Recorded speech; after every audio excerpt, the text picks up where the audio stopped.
नमस्कार प्रिय दर्शकों। हाजिर हूँ आज ज्योतिष का एक अशुभ योग लेकर। नाम है दरिद्र योग। यह योग जन्म कुंडली में कैसे बनता है और किस भाई नाम दरिद्र योग है तो फल क्या है बताने की जरूरत नहीं। दरिद्र नामक यानी ऐसे जातक के जन्म में दरिद्रता आती रहेगी। अब देखिए, पुनः एक बात कहूंगा कि जरूरी नहीं है कि दरिद्रता हमेशा धन पैसों के लिए आए। व्यक्ति की कुंडली में अच्छे राजयोग बने हैं, अच्छे धनी योग बने हैं तो धनवान तो होगा, किंतु दरिद्रता का मतलब कि पैसे पास में है, गरीब कोई आ गया, मांगने वाला गया, उसको 1 लाख रुपए डिग्गी में रखा है गाड़ी के, किंतु उसमें से 1 रुपए भी नहीं देने वाला, डांट कर भगा देने वाला, अथवा मंदिर इत्यादि में जाए तो किसी को दान ना करे, तो ऐसे जातक को भी दरिद्र कहा जाता है। तो यह जो कुंडली में कैसे बनता है, एक नाम आप कंजूस भी कह सकते हो कि महाकंजूस। कंजूस ही नहीं, महाकंजूस। और उसी कंजूस को लोग कहते हैं कि देखो कितना दरिद्र है कि किसी भिखारी को 1 रुपए नहीं दे रहा है और बनता बहुत बड़ा धन्ना सेठ है। तो कुंडली में यह दरिद्र योग कैसे बनता है, आइए इस पर चर्चा। तो देखिए, जो सर्वप्रथम सबसे पहला और हर जगह सूत्र मिलता है वो ये है, कुंडली के चारों घर जो केंद्र हैं, जहाँ पर मैंने 1 नंबर 4 7 10 लिखा है, इन भावों में, इन घरों में कोई भी ग्रह ना बैठा हो। जी हाँ, कोई भी ए टू जेड कोई भी ग्रह ना बैठा हो। और इसी के साथ साथ चंद्रमा जहाँ पर बैठे हों वहां से गिनने पर भी पहले चौथे सातवें 10वें घर में कोई ग्रह ना बैठा हो। कैसे? जैसे मान लीजिए चंद्रमा कुंडली के 12वें भाव में हो गए।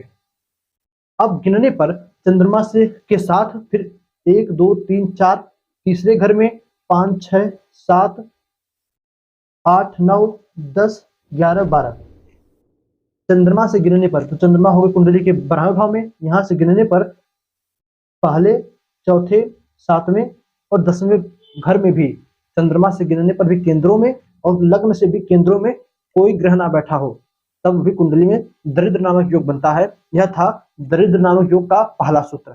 ये सिद्ध है, अगर ऐसा हुआ तो जातक दरिद्र अवश्य होता है।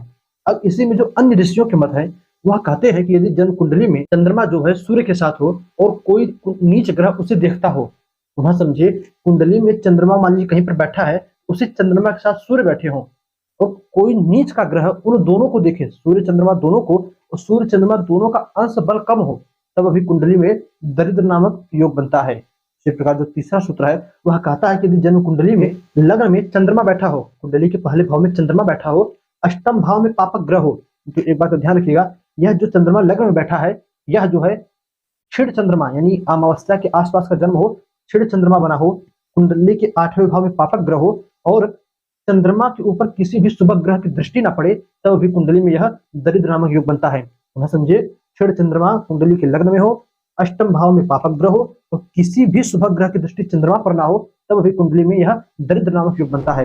दर्शकों, यह 3 सूत्र हुए। इसी प्रकार जो हमें चौथा सूत्र मिलता है वह कहता है कि चंद्रमा जन्म कुंडली के किसी भी भाव में बैठा हो, चंद्रमा जन्म कुंडली के किसी भी भाव में बैठा हो, राहु के साथ हो और पापक ग्रह की दृष्टि युक्त हो, वहां समझे मान लीजिए चंद्रमा 12वें भाव में बैठे हैं, इसी 12वें भाव में राहु बैठ जाए और उन राहु और चंद्रमा के ऊपर किसी पापक ग्रह की दृष्टि हो, केतु को छोड़कर चाहे शनि की, मंगल की, सूर्य की दृष्टि पड़ जाए, तो भी कुंडली में यह दरिद्र नामक योग बनता है। इसी प्रकार जो अगला सूत्र है वह कहता है यदि जन्म कुंडली में लग्न का स्वामी कुंडली के 6ठे भाव में, 8वें भाव में या 12वें भाव में आ जाए, वहां समझिए जहां पर मैंने 1 नंबर लिखा है, इस भाव में जो राशि बन रही हो उस राशि का स्वामी कुंडली के 6ठे भाव में, 8वें भाव में या 12वें भाव में भी आकर बैठ जाए, तब अभी कुंडली में दरिद्र नामक योग बनता है।